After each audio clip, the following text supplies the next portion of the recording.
Hola, mi nombre es María Dolores Sousa y trabajé en el regulador de la televisión hasta hace poco, por lo que en línea con mi trabajo anterior voy a hablar de los riesgos y de los desafíos de la inteligencia artificial, especialmente para los derechos humanos. Cuando hablamos de inteligencia artificial nos referimos a la ciencia, la tecnología y especialmente al desarrollo de la ingeniería, la física, la robótica y otros, pero la aplicación de la inteligencia artificial eh, no es solamente, no está cubriendo solamente esferas técnicas de nuestra vida, sino también del ámbito social. Hoy en día se utiliza en las salas de redacciones de medios, en campañas políticas, en sistemas electorales y otros ámbitos sociales relevantes.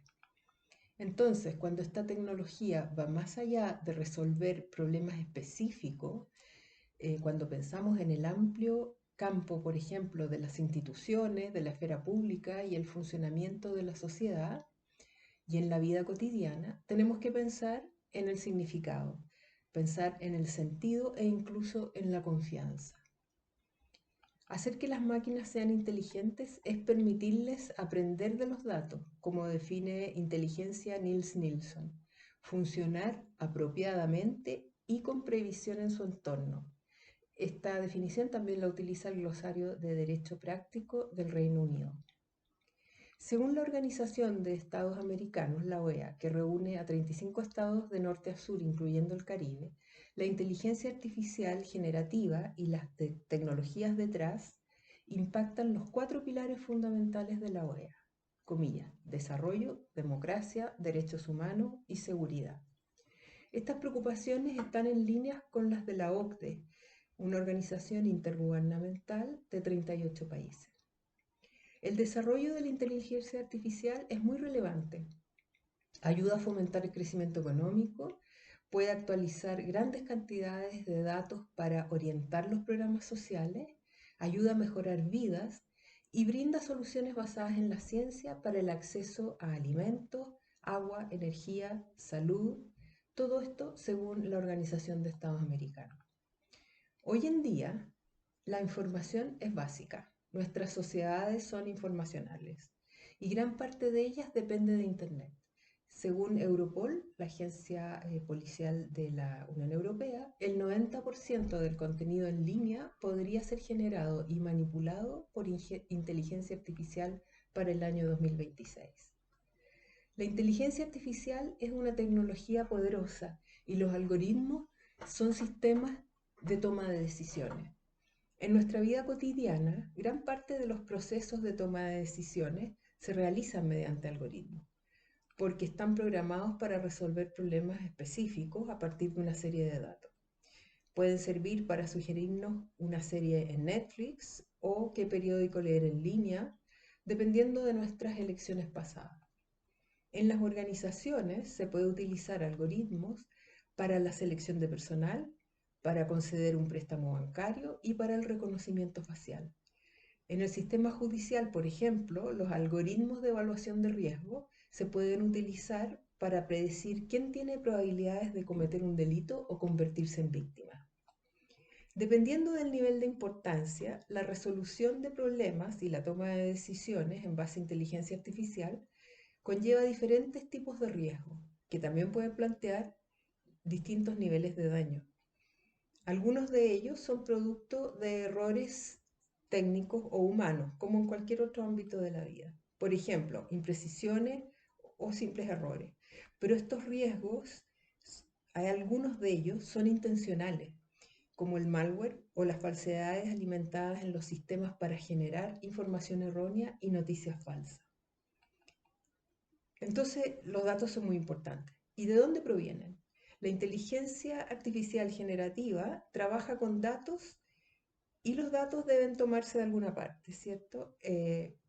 Por ejemplo, para sistemas de modelado de lenguajes a gran escala, como GPT-3 y similares, los investigadores pueden usar el conjunto de datos llamado Common Crawl, en inglés, disponible al público y ampliamente utilizado para entrenar los modelos de lenguaje de estos lenguajes grandes, modelos de lenguajes grandes. Es un corpus de 46% de texto en inglés y el resto en 6 otros idiomas.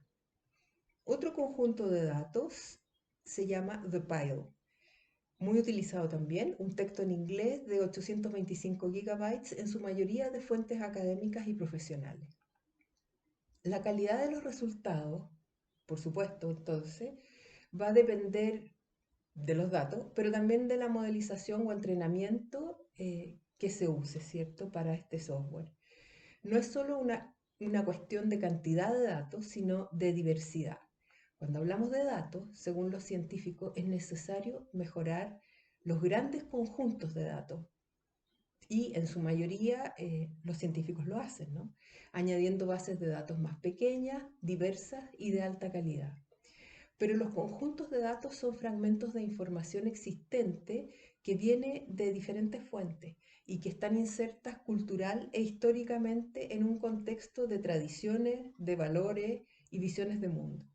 Entonces, la inteligencia artificial generativa y sus sistemas aprenden, entre comillas, de los datos existentes que fueron creados por humanos específicos en momentos y lugares específicos. Por lo tanto, la data puede tener sesgos de género, sesgos de otro tipo, religioso, contenido peyorativo, etcétera, y otros valores o no valores culturales que a veces son invisibles por nuestra cultura porque nosotros los hemos naturalizado, digamos. La cultura, en ese sentido, se sabe, no es estática, evoluciona con el tiempo y también la conciencia de los derechos humanos.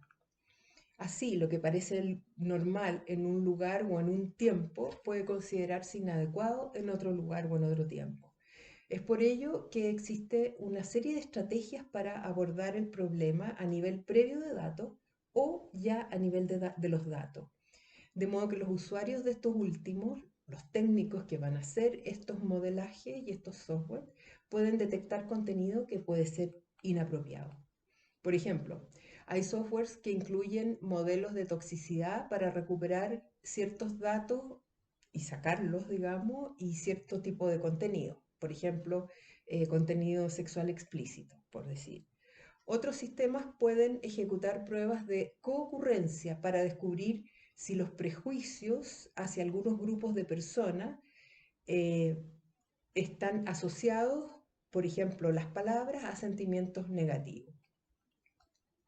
Aún así, algunos investigadores, como los que han escrito sobre The Pile, han señalado que para todos los datos demográficos el sentimiento es negativo y esto, la hipótesis que ellos plantean detrás, es que está asociado a que los análisis de la coyuntura, las noticias y algunas visiones de futuro, como temas ecológicos, terrorismo, etcétera, están muy cargados negativamente. Por lo tanto, todos los datos demográficos como que llevan asociado un sentimiento negativo.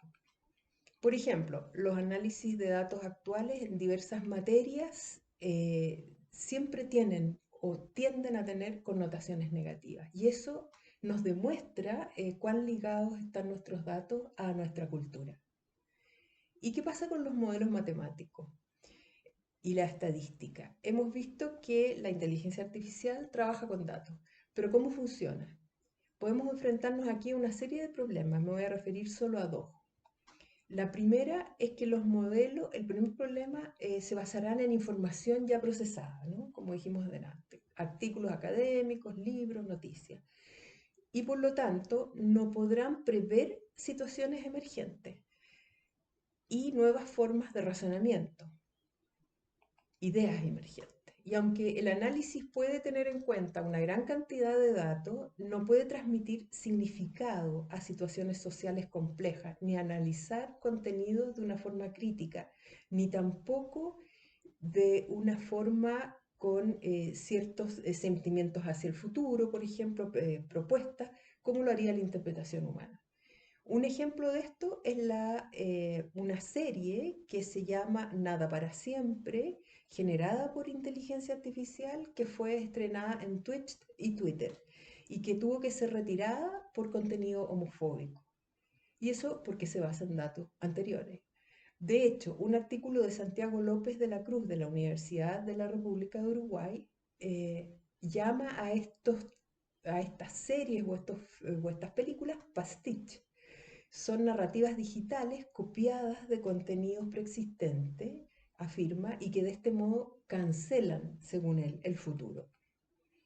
Un segundo desafío es que la mayoría de los análisis estadísticos realizados por modelos de inteligencia artificial clasifican datos y ejecutan estadísticas con análisis de conglomerados y correlaciones que tienden a representar en exceso los promedios y a jerarquizar los datos, por ejemplo, con respecto a grupos de población o tipos de opiniones. Con esto se tiende a subrepresentar a las minorías o a las opiniones divergentes, minoritarias, por lo que estos modelos pueden reproducir desigualdades estructurales y sesgos. Esto se puede ver en el documental Prejuicio Cifrado, que está en Netflix, y que contó con la contribución de varios investigadores y el trabajo de Joy Buolamwini del Instituto de Tecnología de Massachusetts, el MIT. Ella descubrió cómo el aprendizaje automático y los algoritmos pueden conducir a ciertos resultados asociados a ciertos tipos de personas. Los principales ejemplos se centran en el reconocimiento facial y el sesgo relacionado con las personas no blancas que tienen estos softwares. Estos sesgos pueden corregirse, obviamente, a nivel técnico. De hecho, se hace, no es que no se haga.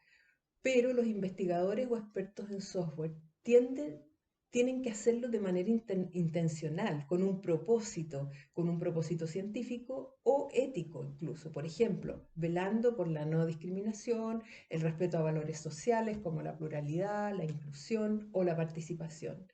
Por lo tanto, estos valores pueden servir como estándares para una inteligencia artificial ética. Es por eso que frente a análisis complejos en materia social, el uso de datos requiere de un enfoque multidisciplinario más allá del conocimiento técnico y de una política para crear lineamientos inspirados en principios éticos y de derechos humanos. Además, la mayoría de nosotros no sabemos cómo funcionan los algoritmos y muchas veces los directivos de entidades públicas o privadas que hacen uso de estas herramientas tampoco lo saben. En ese sentido, existe una falta de transparencia sobre cómo funcionan los algoritmos y cómo toman decisiones. Y esas decisiones para un individuo pueden ser muy relevantes porque podrían resolver un problema apremiante, digamos una necesidad financiera, una visa, un problema de salud o de vivienda. En ese sentido, hay una falta de gobernanza algorítmica o cualquier otra forma propia del Estado de Derecho. Si no eres un experto, no puedes entender todos los procesos detrás de la codificación y clasificación de los datos. No puedes saber si hay un error, no sabes si en algún momento este algoritmo y el proceso con que fue construido fue supervisado por un ser humano, incluso no sabes por qué se usa ese algoritmo. Por lo anterior, ya existen iniciativas regulatorias. Los países desarrollados se han enfrentado al problema de los riesgos desde hace un par de años ya. La Unión Europea lanzará el próximo año un reglamento sobre sistemas de inteligencia artificial que será la primera regulación del mundo en estas materias. Es la Artificial Intelligence Act. En Estados Unidos solo existen iniciativas de política general, pero no planes específicos para regular la inteligencia artificial generativa. Esto de acuerdo a Callen International, que es un centro experto en regulación.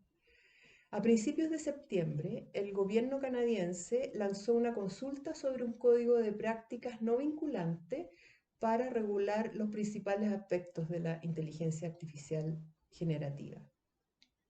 Ahora me gustaría focalizarme un poco en lo que está pasando en América Latina. El reciente índice latinoamericano de inteligencia artificial afirma que es importante que los países tengan una estrategia sólida sobre inteligencia artificial y que dicha estrategia se institucionalice con una participación mínima de las partes interesadas para garantizar su implementación y gobernanza. Distintos grupos interesados y por lo tanto muy importante, la sociedad civil. Además, el índice sugiere que la estrategia debe cumplir con los criterios de bien común acordados por la UNESCO. Desafortunadamente, todavía queda mucho por hacer en la región latinoamericana en términos de regulación y gobernanza de inteligencia artificial, ya que las regulaciones en general se relacionan principalmente con la ciberseguridad y la protección de datos, pero no abordan las especificidades de la inteligencia artificial, al menos hasta ahora. Aquí hay una excepción de 4 países donde hay ciertos mayores avances.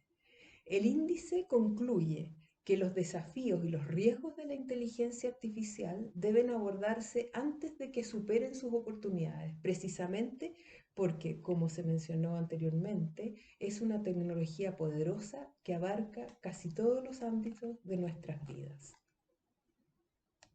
Muchas gracias.